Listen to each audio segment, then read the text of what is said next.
et à tous, on se retrouve aujourd'hui pour une nouvelle vidéo. C'est l'interview du mois de mars que je vous propose et c'est avec un très grand plaisir que j'accueille ou que je réaccueille Delinda Dane sur cette chaîne pour cette interview. Pourquoi je réaccueille? Parce que j'avais déjà eu la chance de l'interviewer en duo avec Ludivine Delaune. J'essaierai de vous retrouver la vidéo là-haut. Mais là, c'est Delinda en solo que j'accueille aujourd'hui sur la chaîne. Donc je suis très très contente qu'elle ait accepté. Un immense merci Delinda. Je sais encore une fois que l'exercice n'est pas facile et je suis toujours hyper contente quand vous me dites oui et que vous vous dites allez, je vais y aller même si c'est pas facile. Donc encore merci mille fois Delinda. Et donc on commence tout de suite avec la première question de l'interview. Peux-tu te présenter pour les lecteurs et les lectrices qui ne te connaissent pas? Coucou tout le monde, c'est Delinda Dane. Donc, je suis auteure de romances.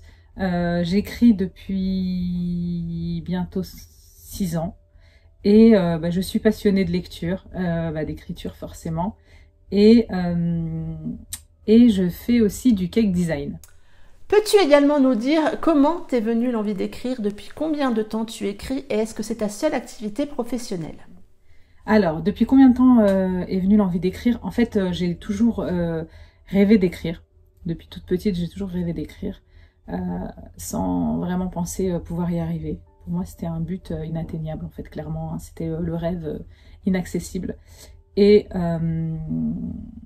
voilà, ça a toujours germé, j'ai toujours eu cette petite idée dans la tête. Depuis toute petite, j'ai toujours imaginé des histoires. En fait, quand le film se termine, et ben moi, en fait, l'histoire, je la poursuis dans ma tête. Donc ça a toujours été comme ça. Je pensais être bizarre. Et en fait, je me suis rendu compte que voilà, c'est mon imagination qui travaillait. Et donc il y a 5 ans, il y a 6 ans même, donc en 2015, avec l'explosion de Wattpad avec After, je me suis dit pourquoi pas, après tout. Donc voilà, j'ai testé et c'est comme ça que j'ai écrit mon premier roman sur la plateforme d'écriture. Donc j'ai commencé à écrire en septembre 2015 sur Wattpad, ce qui est mon premier roman en fait. J'étais assistante commerciale au siège d'une agence d'intérim. Donc j'étais l'assistante du directeur de région jusqu'à quand j'ai eu mon dernier où je me suis arrêtée pour m'occuper de ma petite famille. Et actuellement, c'est ma seule activité. Combien de temps par jour consacres-tu à l'écriture et quel est le meilleur moment dans la journée pour écrire pour toi? Alors, j'ai pas vraiment une fourchette définie de temps par jour parce qu'en fait, j'ai mes enfants et je m'occupe de mes enfants. Ils viennent manger à la maison de midi. Et voilà, donc du coup, c'est quand quand ils sont au lit, quand ils sont couchés. Donc, j'ai pas vraiment de temps d'écriture. Ça peut aller de 1 heure à 5 heures d'affilée quand j'écris la nuit. Quand j'écris la nuit, ça peut facilement aller jusqu'à 3, 4 heures, 5 heures du matin, sans souci, quoi. Donc voilà. Et quel est le meilleur moment pour écrire? Donc moi, c'est la nuit, quand les enfants sont couchés. Voilà, tout le monde est couché. Et moi, c'est ce moment-là qui m'appartient, en fait. C'est ma bulle, je me mets dans ma bulle et puis j'écris. Quel est le meilleur moment dans l'écriture? Est-ce que c'est quand tu imagines l'histoire, quand tu l'écris ou quand tu mets le mot fin? Le meilleur moment, en fait, il y en a plein. C'est difficile de dire quel est le meilleur moment parce qu'en fait, j'aime autant quand je construis l'histoire. En fait, ça y est, j'ai mes personnages en tête. Donc, je commence à les modeler vraiment comme quand tu façonnes un vase ou tu vois. Donc, tu commences à façonner ses traits de caractère, son passé, voilà, sa personnalité.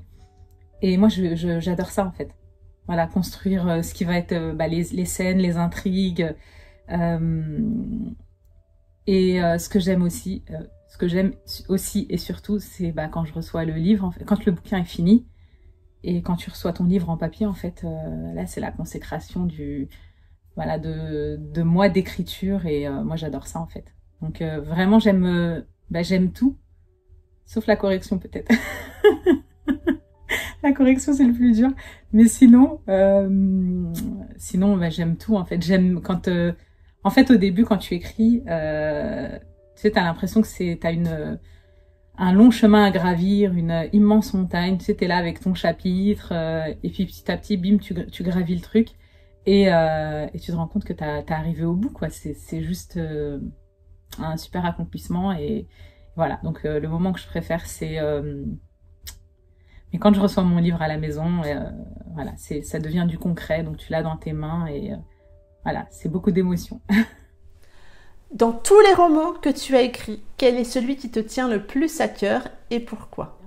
Alors, j'en ai deux. Alors, c'est le premier. En fait, non, ils me tiennent tous à cœur. C'est difficile de choisir, parce que c'est comme choisir entre ses enfants. Enfin, c'est hyper difficile de choisir, je les aime tous. Mais le premier, il a une place particulière. C'est My Only Exception, donc qui est ressorti chez Black Ink début février. Et attends, je l'ai là. Voilà, My Only Exception, donc qui est ressorti chez Black Ink début février avec une belle couverture et un travail entièrement remasterisé. Moi j'aime bien dire remasterisé. Voilà, il a été entièrement réécrit et pimpé à mort, c'est-à-dire avec plein de nouveaux extraits, plein de chapitres inédits. Et celui-là, il a une place chère à mon cœur parce que c'est celui qui a été écrit sur Wattpad. Donc voilà, c'est mon premier, c'est celui avec lequel l'aventure a commencé. Et j'en ai un autre, c'est Stairway to Heaven, donc qui est sorti chez Hugo en octobre, le 1er octobre 2020. Et celui-là, voilà, c'est un rêve qui se réalise. Je rêvais d'être chez Hugo. Et donc voilà, celui-là, il a une place chère à mon cœur et en plus le titre est particulier parce que voilà, c'est un clin d'œil à mon mari. C'est une de ses chansons préférées et voilà, donc voilà, c'est... Mais ils ont tous une place particulière. Tous mes personnages, ils vivent, voilà, ils ont tous une place particulière. Chaque livre a sa place dans mon cœur. Peux-tu nous parler plus précisément de ta dernière sortie, My Only Exception, chez Black Ink Éditions? Alors, comme je le disais, My Only Exception, c'est mon premier roman. Donc, elle ressort, la saga ressort. Donc, c'est une duologie, c'est-à-dire qu'il y a 2 tomes. Elle ressort donc chez Black Ink. Il y a le premier tome qui est sorti, donc qui s'appelle Ella. Et le deuxième tome sort en avril et il s'appelle Wes. Et donc cette saga, donc en fait, elle prend place à New York. Et donc c'est l'histoire d'Ella, voilà, jeune New-Yorkaise qui prend le métro, qui travaille, une vie totalement banale et normale, rien de particulier. Enfin voilà, elle a une enfance totalement normale. Elle prend le métro pour aller bosser et puis tous les matins dans le métro, quasiment tous les matins, pratiquement tous les matins, elle croise un mec.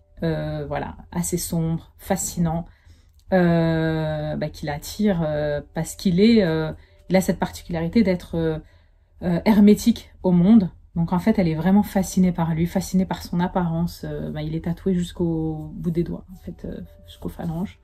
Et puis voilà, il est statique, impassible. Et malgré elle, elle est fascinée par ce mystère qui entoure ce type. Et un soir, en rentrant, elle est embêtée par quelqu'un dans le métro. Donc voilà, un gros lourd voilà, qui l'embête. Et il va pas seulement l'embêter, en fait, il va la suivre.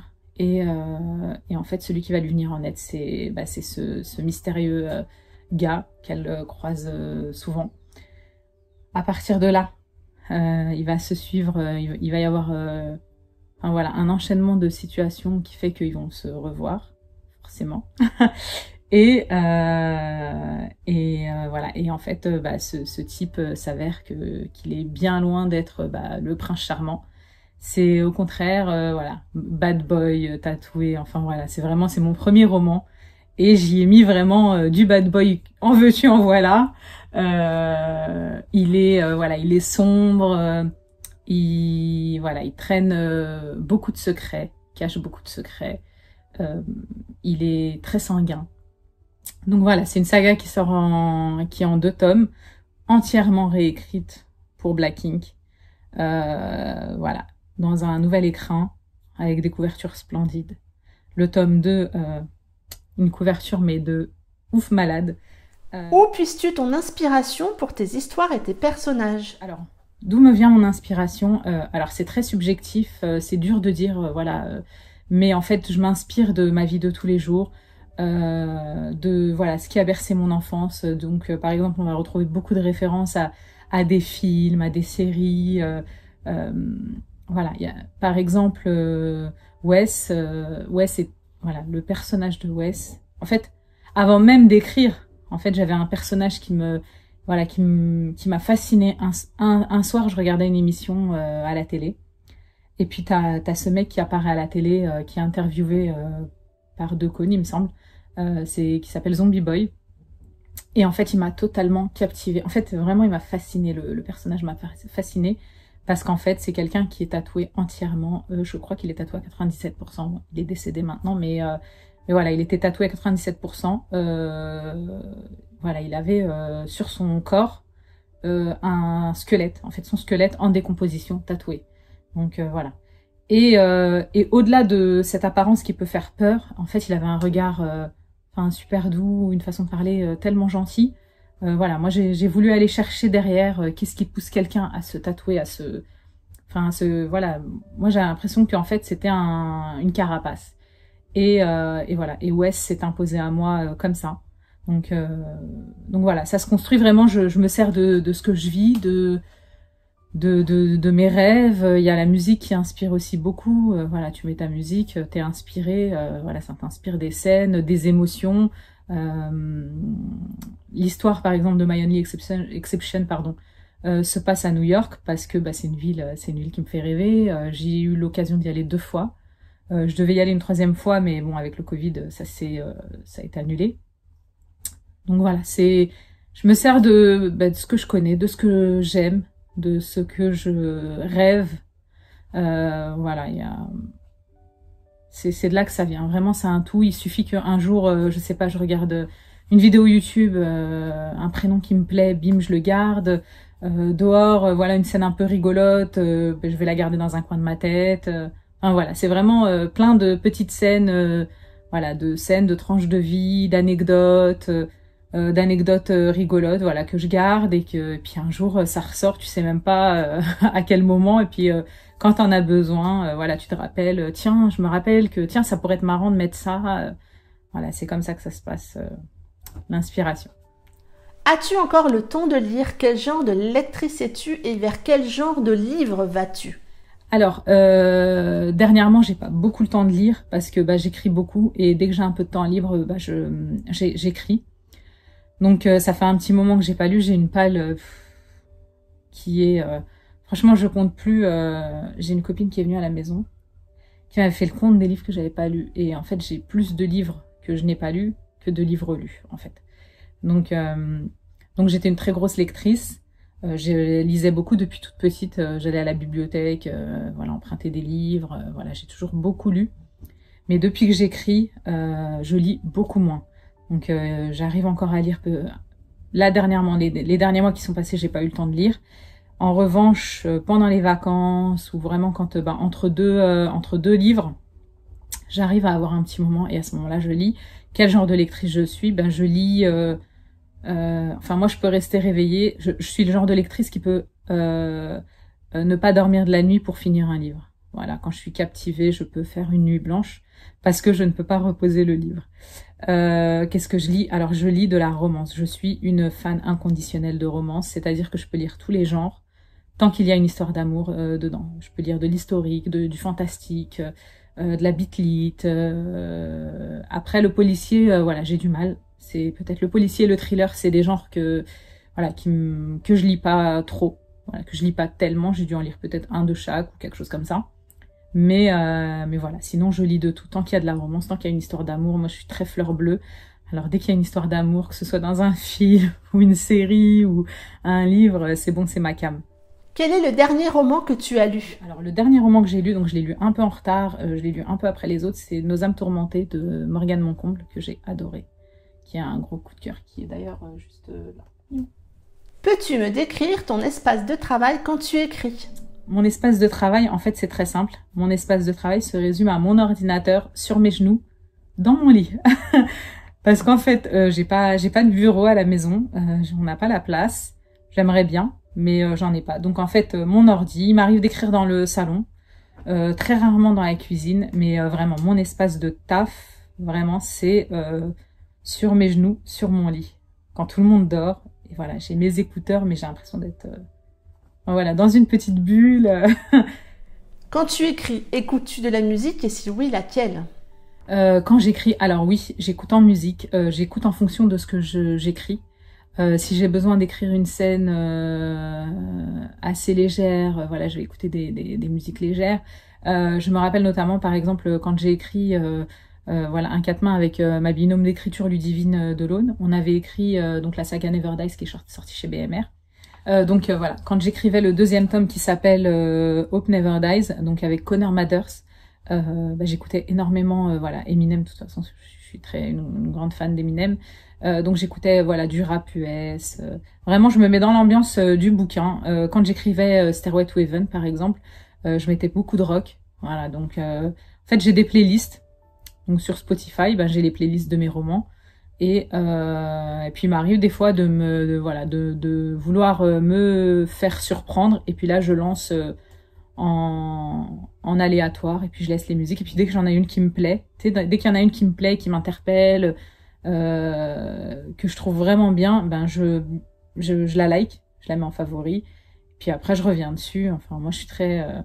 Après, sinon, j'écoute vraiment de tout. Je peux écouter de la musique classique, comme des musiques de films. Voilà, j'écoute vraiment de tout, en fonction de ce que j'ai envie, en fait. Voilà, si je vais être dans une scène triste, je vais aller dans une playlist de musique triste. Si je suis dans un mood... Enfin voilà, de chill, je vais aller chercher une playlist qui correspond et puis je vais laisser voilà. Mais c'est vrai que j'aime bien avoir de la musique parce qu'en fait ça m'isole en fait, ça m'isole, ça me permet de d'être dans ma bulle, ça me coupe de mon environnement. Du coup, je suis vraiment focus que sur l'ordinateur, sur l'écriture. Quelles sont tes prochaines sorties? As-tu un nouveau projet en cours? Est-ce que tu peux nous en dire un petit peu plus? Alors ma prochaine sortie, c'est donc le tome 2 de My Only Exception qui va sortir chez Black Ink le 9 avril, donc qui s'appelle Wes. Derrière, alors je commence à travailler un projet, donc je peux pas trop en parler, mais c'est un truc hyper sympa. C'est une nouvelle. Et voilà, c'est un projet super cool. Mais bon, je peux pas en parler tout de suite. Donc, et puis à côté de ça, j'ai toujours mille et une idées qui fourmillent. Donc après, j'ai tendance à vouloir finir un projet, le boucler et puis passer à autre chose. Voilà. On passe maintenant au petit portrait chinois. Si tu étais un animal, tu serais? Je serais une chouette comme Edwige, la chouette de Harry Potter. Bon, pas avec le même destin. Je spoil pas pour ceux qui n'ont pas regardé, mais voilà. Si tu étais une chanson, tu serais? J'en ai tellement des chansons préférées. C'est mon coup de cœur. Elle est sortie il y a un petit moment, mais elle me fait tout le temps quelque chose. C'est la chanson de Vita et Slimane, Avant toi. Si tu étais un roman, tu serais? C'est quoi? Je serais Ensemble c'est tout. Donc c'est un de mes romans préférés. Donc Ensemble c'est tout d'Anna Gavalda. Si tu étais une boisson, tu serais? Alors si j'étais une boisson, donc actuellement je carbure au Coca Zéro, mais sinon celle qui me fait kiffer c'est le Virgin Mojito. Si tu étais un mot, tu serais? Je serais chocolat ou gourmandise. Si tu étais un signe de ponctuation, tu serais? Si j'étais un signe de ponctuation, je serais les 3 petits points parce que je n'arrête jamais. Tu vois? Si tu étais une qualité, tu serais? Si j'étais une qualité, je serais l'altruisme, je pense. Ouais. Ou la gourmandise. C'est une qualité ou pas? Si tu étais un genre littéraire, tu serais? La romance, forcément. Si j'étais un genre, je serais la romance parce que j'aime la romance. Pour finir, veux-tu dire quelques mots à tes lecteurs et tes lectrices? Ce que je voudrais dire, c'est un énorme merci. Merci d'être là. Merci de me faire kiffer. Grâce à vous, je vis une aventure, mais genre juste incroyable. Quelque chose que je ne pouvais même pas imaginer. Enfin, c'est juste merveilleux. Les retours, les échanges, que ce soit sur Insta, sur Facebook, sur TikTok maintenant même, c'est juste ouf. Et Et voilà, un seul mot, ce serait merci, mais ce serait même pas assez en fait. Merci infiniment, voilà, pour votre gentillesse, votre bienveillance. Vous êtes adorable, que ce soit en salon ou sur les réseaux sociaux. C'est vraiment une aventure incroyable. Et franchement, on la vit, voilà, aux côtés des lecteurs, grâce aux lecteurs, aux lectrices. Et voilà, donc si je devais résumer en un seul mot, c'est merci infiniment de me permettre de continuer à rêver. Merci. Et merci à toi, Mumu. Merci infiniment parce que, voilà, tu fais partie des blogueuses juste incroyables. Donc merci et plein de bisous. Ça en est tout pour cette interview. Merci beaucoup, Delinda, d'avoir pris le temps et d'avoir accepté de répondre à mes questions. Ça m'a fait vraiment très plaisir, vraiment. N'hésitez pas, si vous avez d'autres questions, à les mettre en commentaire. On essaiera d'y répondre avec Delinda s'il y a besoin. Et puis en attendant, moi, je vous souhaite de très très belles lectures. Prenez soin de vous et je vous dis à très bientôt pour une prochaine vidéo. Bye bye!